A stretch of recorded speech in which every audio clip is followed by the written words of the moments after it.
Hai, Assalamualaikum dan salam sejahtera. Saya Amir Zulfi Sabri, pelajar latihan praktikal di Unit Kerjaya dan Kaunseling UiTM Cawangan Johor, Kampus Segamat. Untuk UKK Sharing pada kali ini, saya akan berkongsi mengenai tajuk tips untuk bangkit selepas kita gagal. Gagal itu adalah satu perkara yang normal dalam kehidupan. Saya sendiri banyak kali gagal dalam kehidupan, gagal dalam macam-macam haluan. So, ini adalah beberapa tips yang dapat saya kongsikan. Yang pertama ialah menangis. Cakap pasal menangis je mesti sinonim dengan untuk perempuan kan? Salah tu. Menangis tu sesiapa pun boleh, tak kira lelaki ataupun perempuan. Menangis bukan berarti kita lemah, tetapi menangis tu adalah salah satu cara untuk menyihatkan. Menurut fakta tentang menangis, air mata yang dihasilkan dapat mengelakkan daripada kornea menjadi kering.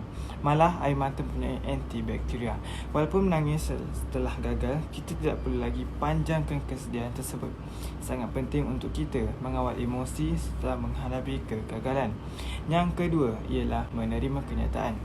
Hidup kita tidaklah sempurna. Tiada manusia yang tahu segala-galanya.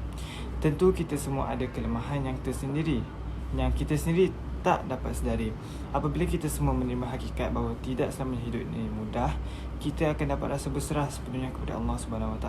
Tambahan pula, di sebalik setiap masalah atau ujian yang menimpa, pasti ada hikmah yang disembunyikannya. Yakinlah bahawa Allah itu Maha Penyayang. Kita patut bersyukur dan menerima kenyataan tentang kegagalan tersebut sepenuh hati.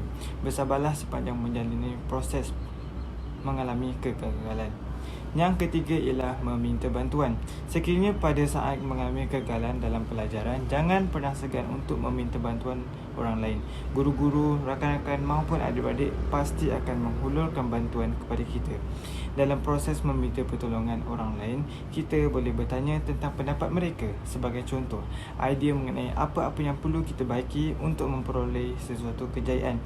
Kerana tidak semua perkara yang kita sedar, tetapi orang lain nampak dan sedar.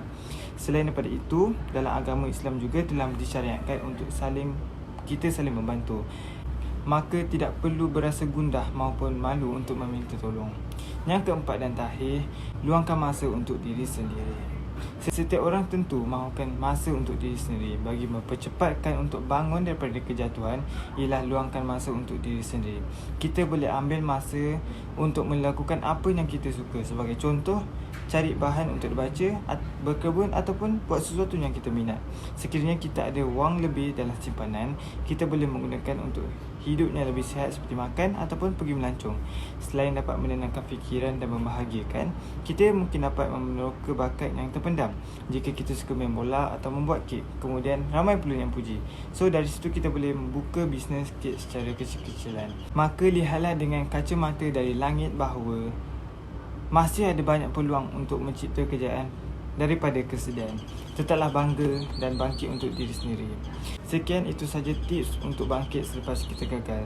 Saya harap para penonton dapat serba sedikit apa yang saya kongsikan.